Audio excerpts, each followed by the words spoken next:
Okay dear students, welcome. इसके पहले की वीडियो में आपने देखा था सिंगल कॉलम कैश बुक कैसे बनाते हैं। आज की वीडियो में मैं लेके आया हूँ डबल कॉलम कैश बुक। इस वीडियो को देखने के बाद आपको डबल कॉलम कैश बुक से रिलेटेड सारे डाउट्स क्लियर हो जाएंगे। जो लोग चैनल पे नए हैं चैनल को सब्सक्राइब करें, बेल आइकन जरूर प्रेस करें। Okay, double column cash book बस कुछ नहीं, it is same as the single column cash book, but amount के कॉलम जो होंगे दो दो हो जाएंगे दोनों तरफ। डेबिट में भी दो अमाउंट कॉलम, क्रेडिट में भी दो अमाउंट कॉलम, बस इतना ही अंतर है।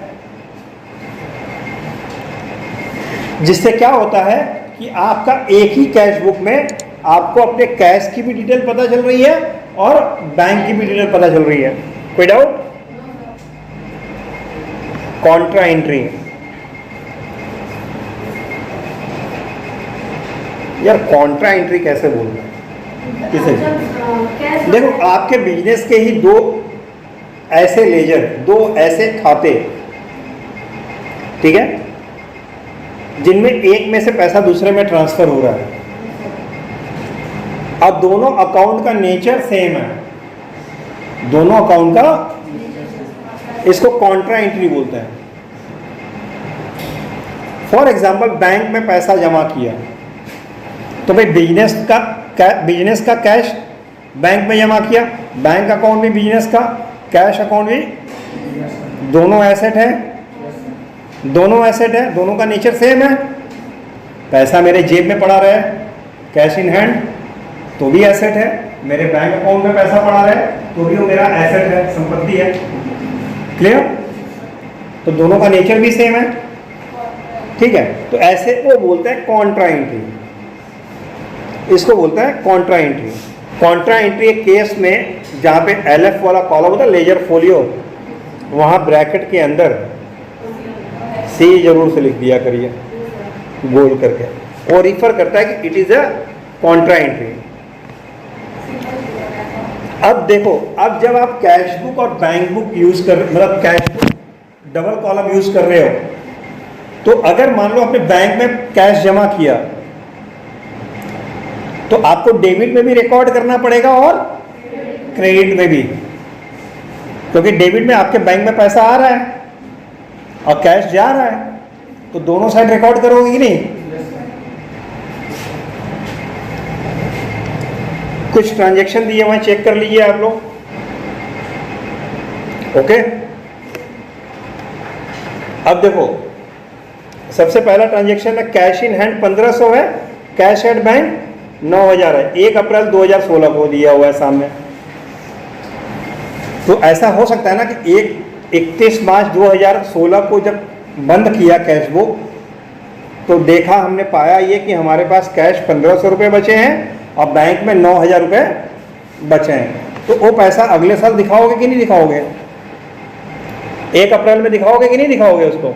तो देखिए यहाँ कैसे दिखाया है, to balance BD, to balance दिख रहा है सबको, टू बैलेंस बीडी 1500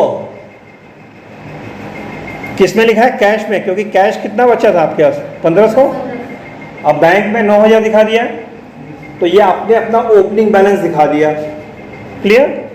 अब उसके बाद के ट्रांजैक्शन को ऐसे ही आप पढ़ के समझ के कर सकते हैं। सोल्ड गुड्स फॉर कैश, तो देखिए आपने कैश गुड्स सोल्ड किया है तो पैसा आया, तो देखिए वहां पे लिखा है 2 अप्रैल में टू सेल्स, और पैसा कहाँ लिखा है? कैश वाले कॉलम में लिखा है। अगर मान लो आपने सेल किया होता और चेक मिला होता तो आप ये पैसा कहाँ लिखते हैं? बैंक वाले कॉलम में लिखते हैं। सिंपल, क्योंकि चेक आएगा तो पैसा बैंक खाते में जाएगा ना। अभिलाष, समझ में आ रहा है कुछ? उसी तरह receive from P Malhotra by cheque and deposited into bank. P Malhotra से आपने रिसीव किया और इसको बैंक में जमा किया, तो देखिए डेबिट साइड में टू पी मल्होत्रा और बैंक अकाउंट में 5000। एक लाइन में नरेशन तो आपको पता ही है, नरेशन लिखना होता है, रीजन। कोई doubt? Withdraw from bank, bank से पैसे निकाले 2000, बच्चे 2000 रुपए निकाल रहे हो तो आपके बिजनेस में 2000 आ रहा है, तो डेबिट में आपने लिखा टू बैंक अकाउंट 2000 और यहाँ सी कॉन्ट्रा एंट्री है। क्यों? क्योंकि अब 3 तारीख में एक और एंट्री यहाँ करनी है आपको।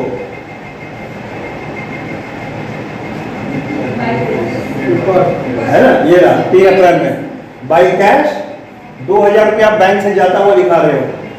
क्रेडिट का मतलब जाता हुआ दिखाना ना। तो अब कॉन्ट्रा एंट्री का यही खासियत होता है कि डेबिट में होगा तो क्रेडिट में भी होगा, क्रेडिट में होगा तो डेबिट, दोनों साइड होगी। मतलब एक तरफ आप बिजनेस में कैश आता हुआ दिखा रहे हो, देखो ना यार, और एक तरफ बिजनेस से जाता हुआ दिखा रहे हो बैंक अकाउंट से। क्लियर? ऐसे ही paid wages in cash, deposit cash into bank, ये कॉन्ट्रा हो गया। पेड दुग्गल बाई चेक, तो वेजेस पेड किया है तो पैसा गया, भाई आपने मजदूरी दी, पैसा गया। तो देखिए क्रेडिट साइड में 1500 रुपया कैश में लिखा है, अब बाई वेजेस अकाउंट। ठीक है, कोई doubt? Deposited into bank, bank में पैसा जमा किया, तो देखिए आपने बैंक में पैसा जमा किया है यहाँ पे 1800। कितने तारीख में है वो एंट्री? 4 तारीख में है ना, तो 4 तारीख में है तो 1800 सही तो है। अमाउंट 1800 है, देखे ना यहाँ पे।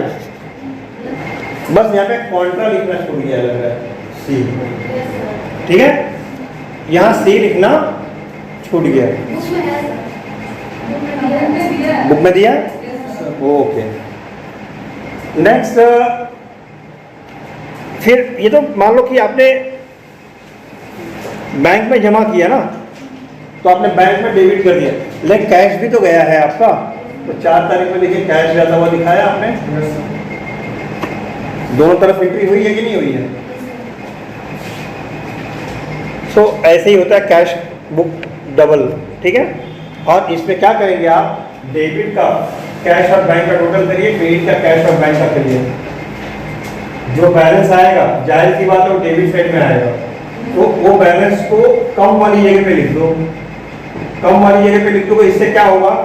जब दोनों साइड का टोटल करोगे तो बराबर आएगा, बराबर आएगा। अच्छा, अब जो बैलेंस अमाउंट है फिर उसको क्या करोगे? अगली बार यूज करोगे अगले महीने में। तो नए मंथ की तारीख डालकर यहाँ टू बैलेंस बीडी और जितना जितना बचा हुआ है कैश में और उतना बैंक में लिख दीजिए। कोई डाउट? इन दोनों का डिफरेंस निकाला तो पता चला कि 4200 रुपया कैश यहाँ ज़्यादा है और 9800 रुपया बैंक में ज़्यादा है। तो आपने कम वाली जगह पे देखिए लिख दिया, उसको बैलेंस सीडी कर दिया, कैरी डाउन। फिर दोनों को टोटल किया, दोनों इक्वल हो गया। और फिर जहाँ पे ज़्यादा था उस साइड में आपने 8 अप्रैल लिख कर देखिए बैलेंस बीडी कर दिया, मतलब आगे ले गए अगले दिन। कोई डाउट? ये होता है double column cash book. Any doubt? तो आई होप आप लोगों को काफ़ी समझ में आया होगा डबल कॉलम कैश बुक क्या होता है। वीडियो पसंद आया हो तो चैनल को लाइक, सब्सक्राइब, शेयर ऑल सब कुछ करिए, भूलिए मत। Thank you.